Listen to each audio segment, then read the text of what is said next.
मेरी दवाई इस तरह कि मेरे काफ़ी दिनों तो बहुत ज़्यादा दर्द होती सी ते मैं मैडिसिन भी खाती नहीं सी। डॉक्टर आम के डॉक्टर को जाती होंगी सी ते मैं कहा मेरी ये दवाई के नाल मेरी दर्द हटती नहीं हैगी। फिर ना मैं एक लेडीज़ डॉक्टर को गई सी, उन्होंने मेरी अल्ट्रासाउंड की। उन्होंने मैं दसिया मेरे ना काफ़ी दिनों तो दर्द होती है। उन्होंने मेरी अल्ट्रासाउंड की तो उन्होंने मैंने कहा, उन्होंने मेरी अल्ट्रासाउंड की उन्होंने मैंने कहा तेरे ना पानी वाली थैली है बहुत ज़्यादा बड़ी है तो नुकसान की गल हो सकती है क्योंकि तो कोई शादीशुदा नहीं है। मैं कहा अच्छा। उन्होंने मैंने मेडिसिन लिख के दी 5 दिनों में। मैं मेडिसिन भी खाती 5 दिनों वास्ते तो मैंने कोई फर्क नहीं पिया।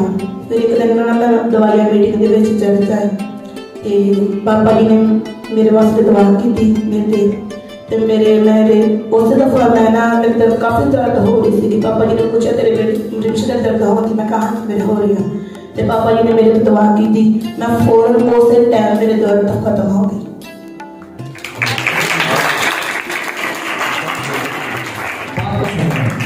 सो खुदा वाकई बरकत देना चाहता है। खुदा इस जलाल इस तालियां बजाओगे